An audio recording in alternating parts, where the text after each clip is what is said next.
यहाँ पर मैथ्स में आज जो है हम बड़ा इंपॉर्टेंट टॉपिक स्टार्ट कर रहे हैं, ज्योमेट्री। ज्योमेट्री की बात करें, इसको हिंदी में कहते हैं ज्यामिति।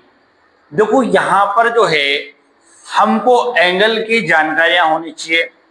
जो मैंने सामने बातें जो लिखी हुई हैं, पॉइंट, रे, लाइन सेगमेंट और लाइन के बारे में यहाँ पर हम बात करेंगे, लेकिन यहाँ पर एंगल के बारे में, जैसे कि एक्यूट एंगल किसे कहते हैं, ऑप्टस एंगल किसे कहते हैं, राइट एंगल क्या होता है, ठीक है। इसके अलावा एंगल के अलावा हम यहाँ पर क्वाड्रिलेटर की बात करेंगे, ट्राइंगल की बात करेंगे। ट्राइंगल में भी आपके एक्यूट एंगल, ट्राइंगल में एक तो एंगल वाली बात अलग होगी, एक ट्राइंगल में जो है आपके 3 एंगल जो है उसके बारे में बात करेंगे। क्वाड्रिलेटर में अलग अलग प्रकार की जो आकृतियां हैं उसकी बात करेंगे। लेकिन हम स्टार्टिंग बेसिक बात, छोटी बात से स्टार्ट करते हैं। सबसे पहली लाइन ली मैंने पॉइंट। सब पॉइंट कैसे कहते हैं, पॉइंट के बारे में आप क्या जानते हैं? तो पॉइंट के बारे में कोई आपको पता है कि भाई इसके लिए कोई लंबाई नहीं होती, लेंथ नहीं होती। भाई पॉइंट की कोई लेंथ होती क्या, कोई ब्रेथ होती क्या? कोई पॉइंट बना हुआ, जैसे कि एग्जांपल के लिए पॉइंट बनाया दिया मैंने यहाँ पर, इस पॉइंट की कोई लेंथ है क्या, कोई ब्रेथ है क्या? नहीं है। ये केवल एक एग्जैक्ट लोकेशन बता रहा है, एग्जैक्ट लोकेशन बता। जैसे कि अपन पॉइंट बनाते हैं, जैसे कि आपने कंप्यूटर में भी देखा होगा, सीपीयू के साथ माउस के साथ अपन क्रिया करते हैं, तो एक पॉइंट क्लिक कर देते हैं, पॉइंट जहां पे ले जाना वहां पे उसको ले जाते कर्सर को और अपन क्लिक कर देते हैं, वो क्या है, पॉइंट है। अब यहां पर यही बात है कि point has no length and breadth, it is an exact location in space. कहने का मतलब है पॉइंट की कोई लंबाई नहीं होती है, कोई चौड़ाई नहीं होती, कोई लेंथ नहीं होती, कोई ब्रेथ नहीं होती है। ये केवल एक एग्जैक्ट लोकेशन को बताता है। आई बात समझ में? तो ये बात किसकी हुई है, पॉइंट की। अब साहब किसी के दिमाग में आए साहब इन डेफिनेशन का क्या मीन्स है, ये डेफिनेशन का क्या मतलब है, इनसे क्वेश्चन कैसे बनते हो, बात की बात करेंगे। दूसरी बात है लाइन की। A line has no end point, it is of infinitive length. कोई भी आप लाइन बनाओ, क्या उसका एंड पॉइंट है क्या? यहां से लाइन खींचते जाओ उधर। जैसे कि मैं यहां पर देखता हूं, जैसे कि लाइन बना रहा हूं, अब ये लाइन बनी हुई है। अब लाइन के मैंने दोनों पॉइंट, दोनों साइड पॉइंट बनाए, लेकिन ये भी इधर से चलती रहेगी। इस लाइन को अगर मैं इधर खींचूं तो ये भी चलती रहती, ये भी इंफिनिटी तक जाएगी, जिसका कोई अंत नहीं है। भाई इंफिनिटी का मतलब क्या, अनंत तक, जिसका कोई अंत नहीं है। तो a line has no end point, line का कोई एंड पॉइंट नहीं होता है। It is of infinitive length, इसकी लंबाई जो है वो इंफिनिटिव है, अनंत है। बोलो समझ में एक नहीं बात। तीसरी बात करते हैं लाइन सेगमेंट। अब लाइन सेगमेंट के लिए अगर बात करें तो लाइन सेगमेंट के 2 एंड पॉइंट होते हैं। अब 2 एंड पॉइंट कैसे, जैसे कि यहां से मैंने स्टार्ट किया इस तरीके से, यहां भी एंड पॉइंट हो गया और यहां भी, ये 2 एंड पॉइंट हो गए।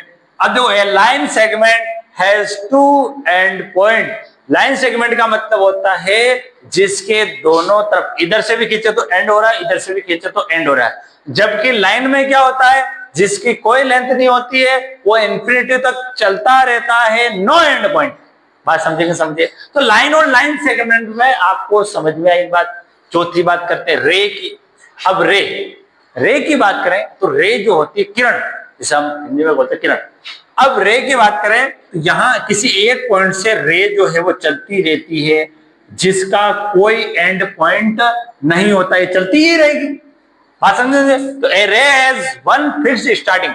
रे की जो है कोई ना कोई स्टार्टिंग पॉइंट होता है, उस स्टार्टिंग पॉइंट से ये चलती है, जिसका नो एंड पॉइंट रहता है, कोई एंड पॉइंट नहीं रहता। तो ये बात हमने किसकी की, पॉइंट की, लाइन की और लाइन सेगमेंट की और रे की।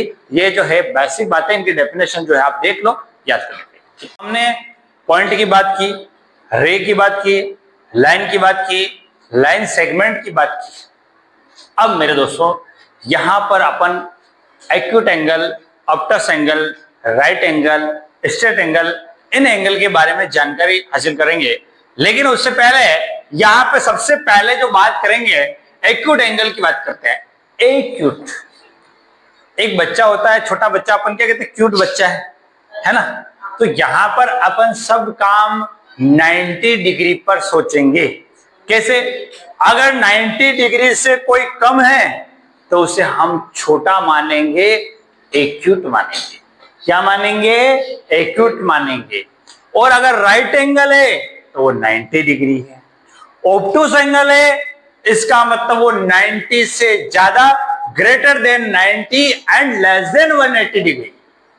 90 डिग्री से ज्यादा और 180 डिग्री से कम जो है वो ऑब्टस एंगल की श्रेणी में आता है। स्ट्रेट एंगल की बात करें तो 180 डिग्री एक सिंपल लाइन जो होती है वो स्ट्रेट एंगल का काम करती है। और यहां पर वर्टिकल अपोजिट एंगल के बारे में आपको समझाना पड़ेगा। इसके अलावा जो किस तरीके से यहाँ सप्लीमेंट्री और कॉम्प्लीमेंट्री एंगल के बारे में हम देखेंगे, लेकिन सबसे पहले हम बात कर ही लेते हैं एक्यूट एंगल की। इसकी डेफिनेशन क्या कहती है? Angle more than 0 degree and less than 90 degree is called angle 90 degree, sorry acute angle. अब यहां समझने वाली बात यह है भाई, एंगल जो है उसके लिए स्टार्टिंग कैसे होनी चाहिए? 0 डिग्री से स्टार्ट करो और 90 डिग्री तक चलो। मतलब 90 से जो भी कम एंगल है, कैसे? जैसे कि मैं बात करूं 30 डिग्री की, 30 डिग्री एंगल की बात करूं, या 45 डिग्री एंगल हो, 30 डिग्री में थोड़ा सा इधर हो जाएगा इस तरीके से, जैसे कि ये हो A B, angle A O B is equal to 30 degree. या मैं 60 डिग्री की बात करूं या 45 डिग्री की बात करूं, जो हमने डायरेक्शन टेस्ट में लिया था, दिशा परीक्षण जो रीजनिंग का एक चैप्टर पढ़ा था, वहां 45 डिग्री हम चले थे।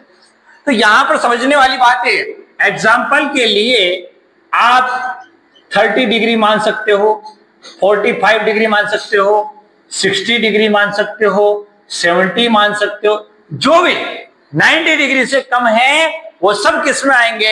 एक्यूट एंगल में आएंगे। क्या समझना है? 0 डिग्री से स्टार्ट हुआ, भाई आपको तो 0 डिग्री से कोई मतलब नहीं, आप तो ये समझो कि 90 डिग्री से कोई भी छोटा है वो सब किस में आएगा? एक्यूट में आएगा। और अगर 90 आए तो किस में आएगा? राइट में। बोलो समझ में आएगा?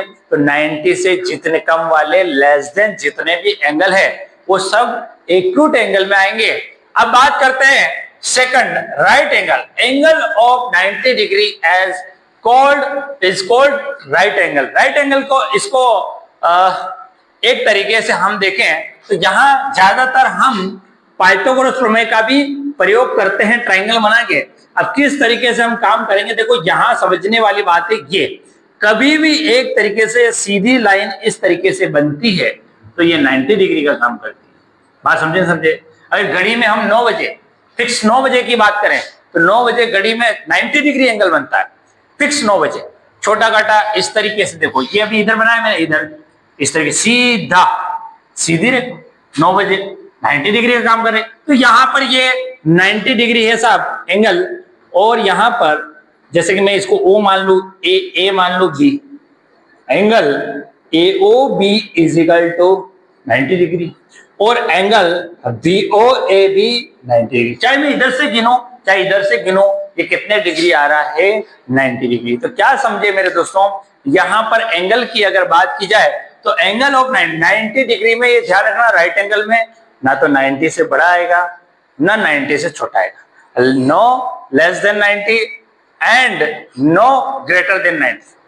बोलो समझ में आएगी नहीं? तो क्या समझे, जो भी एंगल 90 डिग्री का एंगल, जो भी रेखाएं जो लाइन है वो 90 डिग्री का एंगल बनाती है, उसे हम राइट एंगल कहते हैं। इसको समझना, इसका शब्द क्या है? Right angle. बोलो समझे? एक्यूट एंगल किसे कहते हैं? जो 90 डिग्री से लेस देन है, 0 डिग्री से स्टार्ट होकर 90 डिग्री के बीच में जितने भी एंगल आएंगे वो सब एक्यूट एंगल में जाएंगे। बोलो समझ में आएगी? इस तरीके से हम काम करते हैं। इनको उतार लो पहले। यहां पर अभी हमने बात की है राइट एंगल और एक्यूट एंगल के बारे में, ठीक। अब अपन obtuse angle, straight angle, reflex angle और कंप्लीट एंगल के बारे में अपन यहां देखेंगे। सबसे पहले बात आती है ऑप्टस एंगल, और मैंने आपको बताया भी कि एक्यूट एंगल कहते हैं 90 डिग्री से लेस देन, और ऑप्टस एंगल जो है 90 डिग्री से ग्रेटर देन होता है, बड़ा होता है, और 180 से लेस देन होता है। तो यहाँ पर वही बात है, angle greater than 90 degree and less then 180 is called Optus angle. जो भी एंगल है वो 180 से लेस देन है और 90 डिग्री से, जैसे 135 डिग्री, ये ट्राइंगल एओबी बनाए, 135 हो गया, एग्जाम्पल के लिए, ठीक, 100 डिग्री हो गया, एग्जाम्पल के लिए 120 हो गया, एग्जाम्पल के लिए 150 हो गया, एग्जाम्पल के लिए 175 हो गया। ये सब एंगल जो है वो किस में जाएंगे? ऑप्टस एंगल में जाएंगे। ऑप्टस एंगल में कैसे? Angle greater than 90 degree and less then 180 degree is called Optus angle. Obtuse angle में वही एंगल होता है जो 90 डिग्री से ज्यादा और 180 से कम होता है, वो सब किस में आते हैं? ऑप्टस एंगल में आते हैं। बोलो समझ में आया कि नहीं? एक तो एक्यूट एंगल, अभी डेफिनेशन पे क्वेश्चन कैसे आते हैं मैं क्वेश्चन करवाऊंगा तो पता चलेगा आपको। एक्यूट एंगल किसे कहते हैं? 90 डिग्री से लेस देन। ऑप्टस एंगल इसे कहते हैं greater than 90 degree and less then 180 degree. बोलो समझ में एक नहीं बात। अब यहां पर अगली बात करें स्ट्रेट एंगल। स्ट्रेट एंगल के बारे में तो आपको पता है, स्ट्रेट एंगल किसे कहते हैं?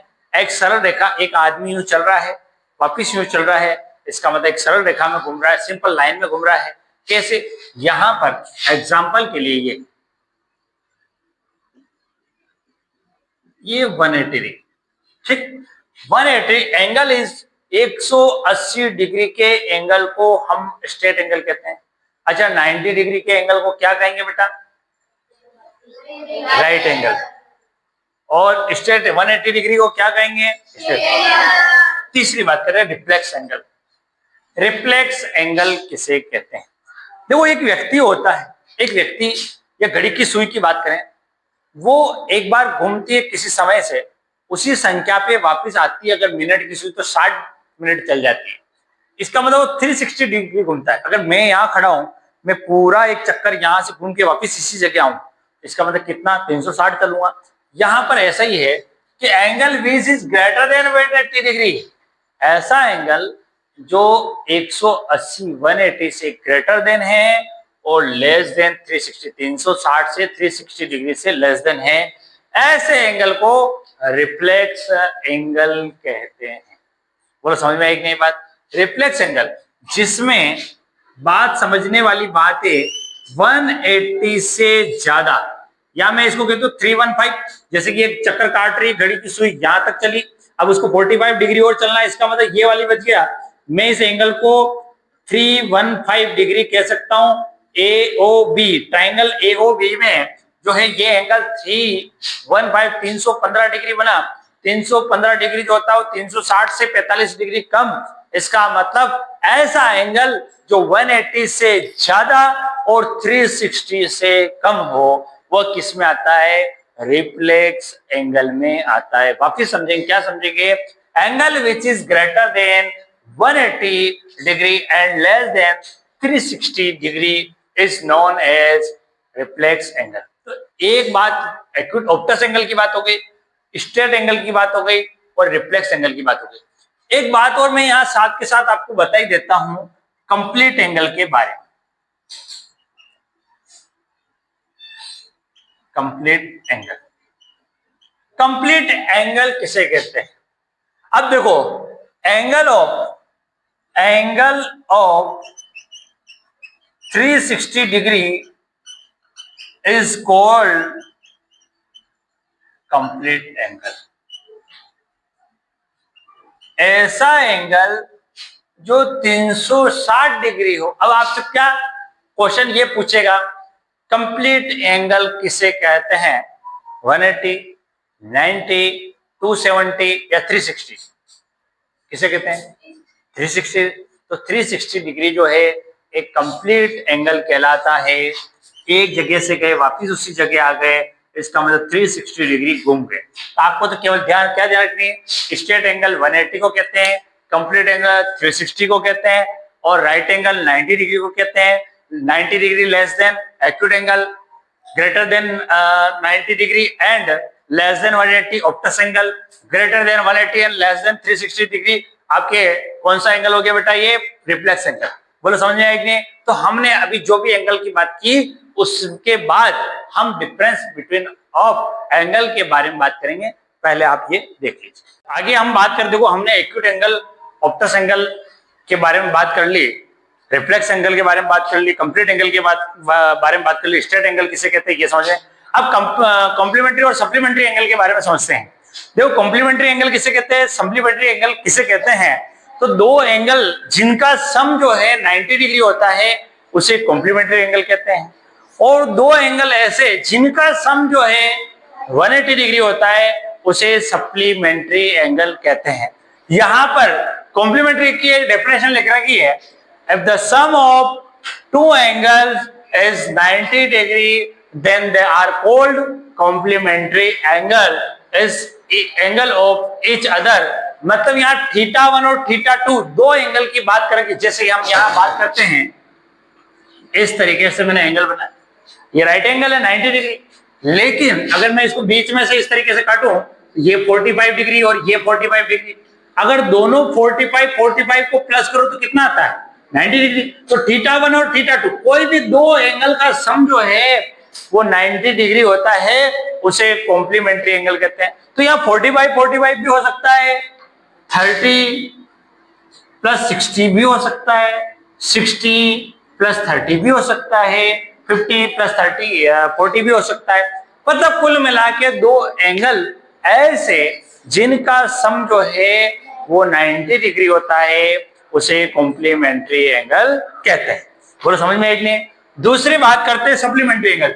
सप्लीमेंट्री एंगल में ये ध्यान रखना है कि दो एंगल है उनका सम 180 डिग्री होता है, उसे जो है हम सप्लीमेंट्री एंगल कहते हैं। जैसे कि यहां पर समझने वाली बात यह है, जैसे कि मैंने एक 180 डिग्री स्ट्रेट एंगल बनाते हैं, लेकिन अगर मैं इसको यहां से इस तरीके से जाऊं तो ये इधर से भी 90 डिग्री और इधर से भी 90 डिग्री, तो दो 90 प्लस 90 कितना होगा 180 डिग्री। तो क्या समझे, दो एंगल का सम जो है वो 180 डिग्री है, उसे हम क्या कहते हैं सप्लीमेंट्री एंगल। जैसे कि मैं 120 प्लस 60 भी कह सकता हूं, ठीक, 100 प्लस 80 भी कह सकता हूं। ये देखो सबका एंगल का सम कितना हो रहा है 180 हो रहा है। तो क्या समझे आप, तो if the sum of two angles is 180 degree then they are called supplementary angle.